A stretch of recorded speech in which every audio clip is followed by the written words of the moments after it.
இந்த இடத்தில் விஜய் செய்ய வேண்டிய ரோல் மிக முக்கியமான ரோல். பை எலெக்ஷன் இங்கே நடக்குமானால் நிச்சயமாக நடக்கும். ஏன்னா இன்னும் ஒரு வருஷத்துக்கு மேலே இருக்க எலெக்ஷன்.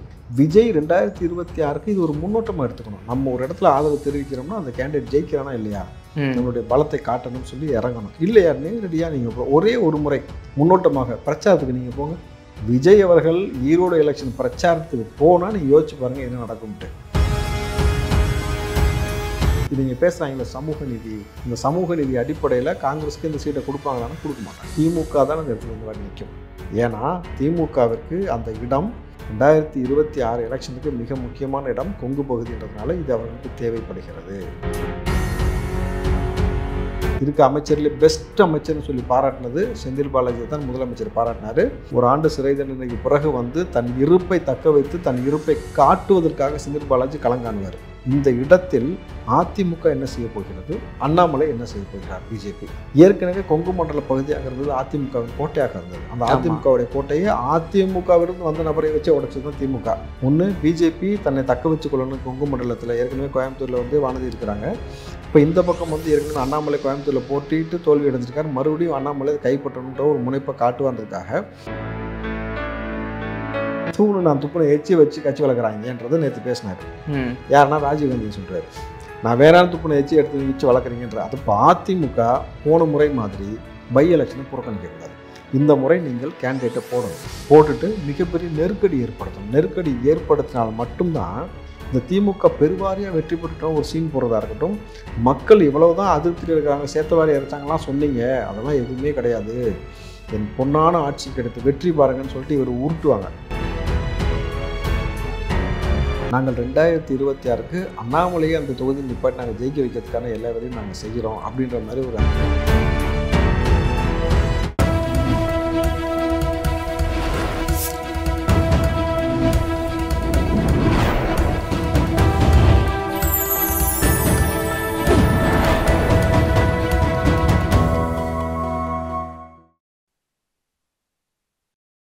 சேனல் 5 தமிழ் நேயர்களுக்கு வணக்கம். இன்றைய நேர்காணலில் நம்மோடு இணைந்திருப்பவர் காங்கிரஸை சேர்ந்த திரு ராவுத்தர் இப்ராஹிம் அவர்கள். வாருங்கள் அவரோடு பேசுவோம். சார் வணக்கம். சார் வணக்கம் அரவிந்த். ஈரோடு கிழக்கு தொகுதி சட்டமன்ற உறுப்பினர் EVKS இளங்கோவன் அவர்கள் காலமாகி இருக்கிறாரு. இப்போது ஏற்கனவே அவருடைய மகன் திருமகன் இறந்ததுக்கு அப்புறம் தான் இவர் இடைத்தேர்தலில் வெற்றி பெற்று வந்தார்.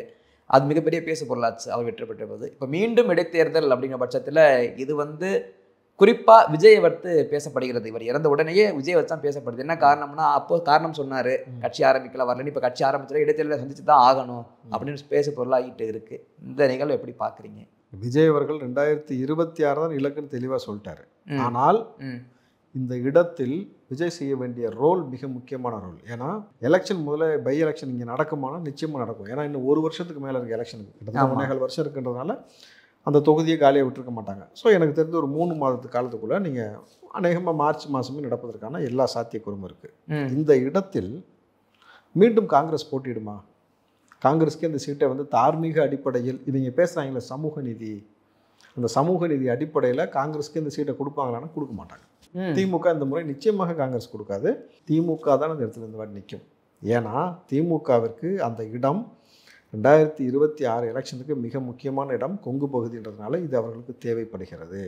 அந்த இடத்தில் இன்னொரு திமுக எம்எல்ஏ இருந்தால் மட்டும்தான் கட்டமைப்பை ஸ்ட்ராங் பண்ணுறதுக்காக திமுக நேரடியாக நிற்கும். காங்கிரஸை புறக்கணிக்கும். நம்பர் 1. ஏன்னா காங்கிரஸ் அதிகார பகிர்வு கேட்குது. இவங்களுடைய சாவாசம் எந்த பக்கம் போய்கிட்டு இருக்குன்னு நம்ம பார்க்குறோம். அதானி மேட்ரு இந்த அளவுக்கு போய்கிட்டு இருக்குன்னும் பொழுது காங்கிரஸுக்கு அங்கே கொடுக்க மாட்டாங்க. 1. 2வது விஷயம், காங்கிரஸ் கொடுக்காமல் திமுக நிற்பதற்காக அவர் வேலை செய்யும் பொழுது இந்த இடத்தில் இந்த மெயின் ரோல் யார் அங்கே ப்ளே பண்ணுவா சார்? தன் மகனை விட இன்னொரு மகன் இருக்க அமைச்சர்லேயே பெஸ்ட் அமைச்சர்னு சொல்லி பாராட்டினது செந்தில் பாலாஜி தான் முதலமைச்சர் பாராட்டினார். ஒரு ஆண்டு சிறை தண்டனைக்கு பிறகு வந்து தன் இருப்பை தக்க வைத்து தன் இருப்பை காட்டுவதற்காக செந்தில் பாலாஜி களங்காணுவார். ஏற்கனவே ஈரோட ஃபார்முலான்னு உருவானதே அவர் தான், உருவாக்குனது அவர் தான். ஆடு மாடை பட்டியல் அடைக்கிற மாதிரி கொண்டு போய் அடைச்சி காசு கொடுத்து சீரியல் போட்டு விட்டு டிவியில் எல்லாத்தையும் போட்ட விட்டு சாயங்காலம் வெளியே அனுப்பிச்சு ஒரு ஸ்ட்ராட்டஜியை கையாளுனார். இந்த முறை அந்த மாதிரி சொல்லாமல் புதுசாக யோசிப்பாங்க. ஆனால் ஒன்று, பணம் பாதாள வரை பாகும். அப்போது அந்த விஷயத்தில் செந்தில் பாலாஜி தன் இருப்பை காட்டுவதற்கான எல்லா முனைப்பான வேலையை செஞ்சுட்டு பெருவாரியான வெற்றியை பெறுவதற்கான வேலையை செய்வார். இந்த இடத்தில் அதிமுக என்ன செய்ய போகிறது, அண்ணாமலை என்ன செய்ய போகிறார், பிஜேபி, இதுதான் மெயினான கேள்வி. இல்லை, அதுக்கு முன்னாடி எனக்கு ஒரு கேள்வி என்னன்னா, வெற்றி 3 மாத காலத்தில் எலெக்ஷன் வந்து தேர்தல் நடத்தினாலுமே அங்கே மிஞ்சி போனால் ஒரு 7 மாதம் 8 மாதம் அதுக்கப்புறம் இருக்க போகுது. இதுக்கு இவ்வளோ ரிஸ்க் எடுத்து எல்லாரும் இறங்குவாங்கன்னு நினைக்கிறீங்களா? குறிப்பாக திமுக இறங்குன்னு நினைக்கிறீங்களா? எலெக்ஷனுக்கு கிட்டத்தட்ட 1.25 வருஷத்துக்கு மேலே இருக்கும் பொழுது அந்த அவ்வளோ நாட்களுக்கு ஒரு சட்டமன்ற தொகுதியை காலியாக விட்டு வைக்க முடியாது. அங்கே ஒரு அமைச்சர் நிச்சயமாக இருக்கணும் பொழுது எலெக்ஷன் கமிஷன் நிச்சயமாக டிக்ளேர் பண்ணும். ஆனால் 2026க்கு கொங்கு மண்டலத்தை பொறுத்த வரைக்கும் மிக மோசமான ஒரு போட்டி. ஒன்று, பிஜேபி தன்னை தக்க வச்சு கொள்ளணும். கொங்கு மண்டலத்தில் ஏற்கனவே கோயம்புத்தூரில் வந்து வானதி இருக்கிறாங்க. இப்போ இந்த பக்கம் வந்து ஏற்கனவே அண்ணாமலை கோயம்புத்தூரில் போட்டிட்டு தோல்வி அடைஞ்சிருக்காரு. மறுபடியும் அண்ணாமலை கைப்பற்றணுன்ற ஒரு முனைப்பை காட்டுவான்றதுக்காக 2026 மிக முக்கியமான களம் அப்படின்னும் பொழுது பிஜேபி ஒரு பக்கம் ஸ்ட்ராங்காக இறங்கணும். ஏற்கனவே கொங்கு மண்டல பகுதியாக இருந்தது அதிமுகவின் கோட்டையாக இருந்தது. அந்த அதிமுகவுடைய கோட்டையை அதிமுகவிலிருந்து வந்த நபரை வச்சு உடைச்சது தான் திமுக. சொந்தமாக வந்து அவங்களால ஒன்றுமே செய்ய முடியறது இதிலே புரியணும். ஏன்னா அண்ணன் சீமான் சொன்னார், தூணு நான் துப்புனை எச்சி வச்சு கட்சி வளர்க்குறாங்கன்றதை நேற்று பேசினார்.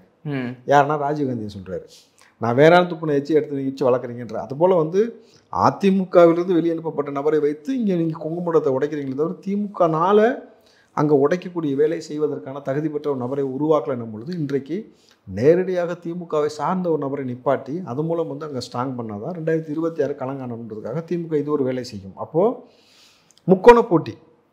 அப்போ இந்த இடத்தில் அண்ணாமலை அடுத்து என்ன செய்வார், அதிமுக என்ன செய்யும்? அப்போ அதிமுக போன முறை மாதிரி பை எலெக்ஷனை புறக்கணிக்கக்கூடாது. இந்த முறை நீங்கள் கேண்டிடேட்டை போடணும். போட்டுட்டு மிகப்பெரிய நெருக்கடி ஏற்படுத்தணும். நெருக்கடி ஏற்படுத்தினால் மட்டும்தான் இந்த திமுக பெருவாரியாக வெற்றி பெற்றுட்டோம் ஒரு சீன் போடுறதா இருக்கட்டும். மக்கள் இவ்வளவு தான் அதிருப்தியில் இருக்கிறாங்க, சேத்தவாரி இறைச்சாங்கலாம் சொன்னீங்க, அதெல்லாம் எதுவுமே கிடையாது, என் பொன்னான ஆட்சி கிடைத்து வெற்றி பாருங்கன்னு சொல்லிட்டு இவர் உருட்டுவாங்க. அந்த உருட்டலை நிப்பாட்டணும்னா அதிமுக ஒரு முக்கியமான ஒரு கேண்டிடேட்டை போட்டு ரொம்ப ஸ்ட்ராங்காக இறங்கணும். ஏன்னா 2026 வாழ்வா சாவா போராட்டம் அதிமுகவிற்கும் சரி திமுகவிற்கும் சரி. அப்போ 2 பேரும் தன்னுடைய பலத்தை காண்பிக்க இதை வந்து ஒரு முன்னோட்டமாக எடுத்துகிட்டு பயன்படுத்தணும்.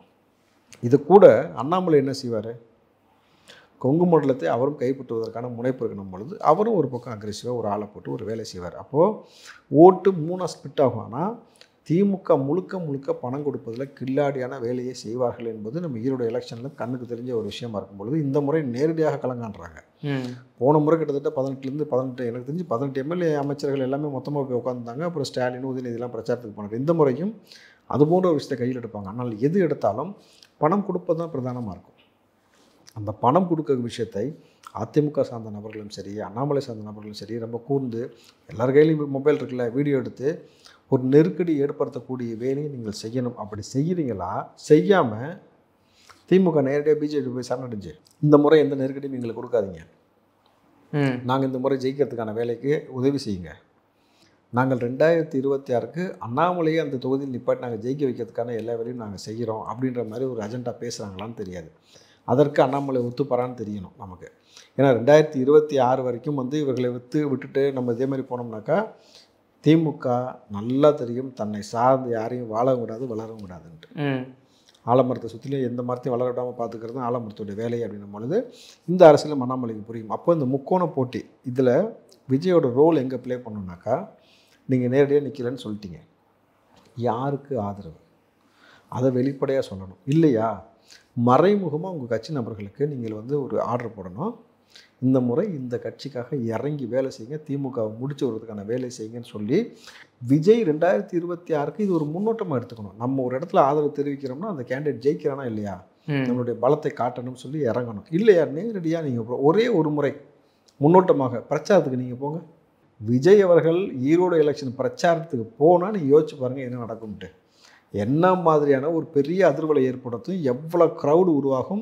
அப்போ விஜய்க்கான நோக்கி ஒரு எவ்வளோ பெரிய ஓட்டு அங்கே விழுந்து யார் நிற்கிறாங்களோ அவங்களை ஜெயிக்க வைக்கணும் பொழுது இதை ஒரு முன்னோட்டமாக எடுத்துக்கலாம். ஆட்சி அதிகாரம் பகிர்வு நம்மளை நோக்கி வரக்கூடிய நபர்களுக்கு வெற்றி தான் நிச்சயம்ன்றதை நான் பாட்டிருக்கேன் அப்படின்னு சொல்லலாமா இல்லையா? இப்போது விஜய் இந்த ட்ரையாங்கிளில் நீங்கள் ட்ரை பண்ணி பார்க்கணும். மொத்தத்தில் இது கிட்டத்தட்ட ஒரு முக்கோணமாக போகும். வழக்கம் போல் நிச்சயமான வந்து நிற்பார். அவர் ஒரு பக்கம் அவரும் வந்து நின்று அவர் எப்போதும் போல் தனித்து நின்று கலக்க மாறக்கூடிய வேலையை அவர் செய்வார். ஆனால் டஃப்னு நீங்கள் பார்த்தீங்கன்னா இந்த ட்ரையாங்கிள் தான். இந்த ட்ரையாங்கிள் கேமை வந்து கரெக்டாக ப்ளே பண்ணுறதுக்கான வேலையை அதிமுக செய்யணும். அதிமுக செஞ்சால் மட்டும்தான் கரெக்டான விஷயம் செய்யணும். இதுக்கு வந்து விஜய் வந்து கரெக்டான ஒரு முடிவு எடுக்கணும். இல்லை இந்த ட்ரையாங்கிள் ஷேப் சொன்னீங்க, ட்ரையாங்கிளில் சென்டரில் உட்காந்து விஜய் ஒரு பக்கத்தை நோக்கி போகணுமா இல்லை ட்ரையாங்கிளை ஸ்கொயராக ஆக்கினா நல்லா இருக்கும்னு நினைக்கிறீங்களா? இல்லை, ஸ்கொயர் ஆக்க மாட்டார். ஏன்? 2026 தான் இலக்குன்னு தெரியும். ரெண்டாவது அந்த முன்னோட்டம் ஏன் இவர் டைரக்டா இறங்கினா தான் என்ன? நம்ம எம்ஜிஆர் அப்படித்தானே வந்தாரு, முதல்ல நிறுத்தணும் இடத்துல தானே வந்தாரு. அதை வந்து இந்த முறை விஜய் செய்வதற்கான வாய்ப்பு இருந்தால் நான் சொல்லிட்டேன்டாரு. 2026 தான் இலக்கு. அதுக்கு முன்னாடி எவனா செத்து போவோம், பை எலெக்ஷன் வர நிப்பன்னு சொன்னா அப்படின்ற மாதிரி அவர் பேசிட்டு போயிடுவாங்க. ஆனால் வந்து எனக்கு தெரிஞ்சு விஜய் வந்து நேரடியாக களம் காணுவதற்கான வாய்ப்பே கிடையாது. சரி, மறைமுகமாகவோ அல்லது இவருக்கு ஆதரவுன்னு நீங்கள் சொல்லி உங்களுக்கான முன்னோட்டத்தை நீங்கள் பார்த்துக்கலாம். ஆனால் அதுலேயும் ஒரு யோசனை இருக்கும். ஒரு வேளை ஏன்னா பை எலெக்ஷனாலே காலங்காலமாக ஆளுங்கட்சி தான் ஜெயிக்கும். நம்ம ஒரு கட்சிக்கு நேரடியாக ஆதரவு தெரிவித்து அந்த இடத்துல இவங்க பணம்பலம் ஜெயிச்சு நம்ம தோற்று போனால் நாளைக்கு நம்மளை நோக்கி வரக்கூடிய கூட்டணி என்பது விஜய் ஆதரவு தெரிவித்தா ஒன்றுமே வரலையே, தோத்துட்டாங்களா, இப்போ விஜயை நோக்கி நம்ம போகலாமான்னு ஒரு சந்தேகத்தை ஏற்படுத்தும் இல்லையா?